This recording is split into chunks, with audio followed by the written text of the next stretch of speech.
12 अगस्त को कौमी असम्बली के पार्लिमानी साल का अख्ताम हो गया है।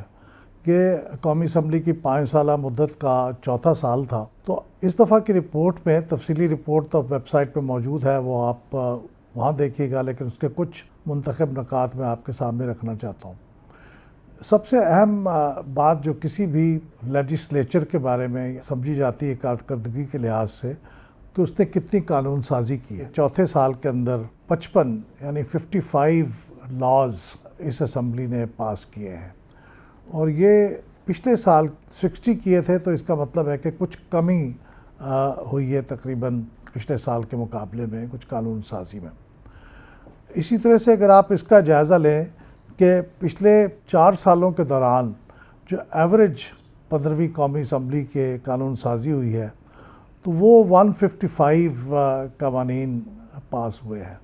इसी तरह जो 14वीं यानी अगर उसका कंपैरिजन करें पिछली असम्बली के साथ, तो उसके 4 साल के दौरान 125 कानून पास हुए थे। इसका मतलब ये हुआ कि 15वीं कौमी असम्बली के दौरान ज़्यादा कानून पास हुए हैं, उसमें इजाफ़ा हुआ है। और उसमें से जो 155 कानून 15वीं यानी मौजूदा कौमी असम्बली में पास हुए हैं, उसमें 125 उस दौरान पास हुए हैं जब इमरान खान साहब की हुकूमत थी, यानी वो वज़ीर आज़म थे। और उसका आप कंपैरिजन करें पिछली असम्बली से इसी मुद्दत के साथ, यानी तकरीबन 3 साल और 8 महीने से, तो उसी पीरियड में जब नवाज़ शरीफ साहब वज़ीर आज़म थे तो 92 कवानीन पास हुए थे। तो यानी कम कानून पास हुए थे पिछली असम्बली में, और इमरान खान साहब के दौर में ज़्यादा कानून पास हुए।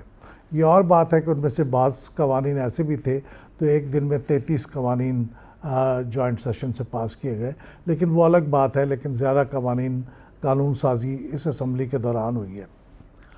इसका ये तो कुछ उसके वो पहलू थे जो शायद ज़्यादा इतने बुरे नहीं हैं, लेकिन इसका एक दूसरा पहलू ये भी है, वो है ऑर्डिनेंसेस। ऑर्डिनेंस अगरचे कानून में इसकी गुंजाइश है, आइन के मुताबिक वज़ीर आज़म के मशवरे पे सदर ममलकत जारी करते हैं, लेकिन हकीकतन ये पार्लियामेंट का हक़ है जिसके ऊपर यूँ समझिए कि उनका हक़ सल्ब किया जाता है जब आप ऑर्डिनेंस के ज़रिए कानून साजी करते हैं। तो इसका जायज़ा अगर हम लें तो ऑर्डिनेंसेस की तादाद में इस चौथे साल में बहुत ज़्यादा इजाफ़ा हुआ, यानी 54% का इजाफ़ा हुआ इस चौथे साल के अंदर, जो कि बहुत गैर सेहतमंदाना चीज़ है। इसका मैं कंपैरिजन आपको बताऊं कि पीटीआई के दौर हुकूमत में, यानी 3 साल 8 महीने जो इस असम्बली के दौर में रहे, 72 ऑर्डिनेंसेस जारी किए गए। और इसी पीरियड में यानी 3 साल 8 महीने जो पिछली असम्बली के थे, जिसमें पिछले पाकिस्तान मुस्लिम लीग नवाज़ की हुकूमत थी, उसमें 33 ऑर्डिनेंसेस जारी किए गए। इसका मतलब ये हुआ कि ये ऑर्डिनेंसेस की तादाद में जो बेशुमार इजाफ़ा है, ये गैर सेहतमंदाना है। ये तमाम और इन जैसे कई इश्यूज़ पर अगर आप एनालिसिस देखना चाहते हैं तो फिर पिल्डैट यूट्यूब चैनल को सब्सक्राइब कीजिए, बेल के बटन को दबाइए ताकि आप हमारी हर नई वीडियो रिलीज़ होते हैं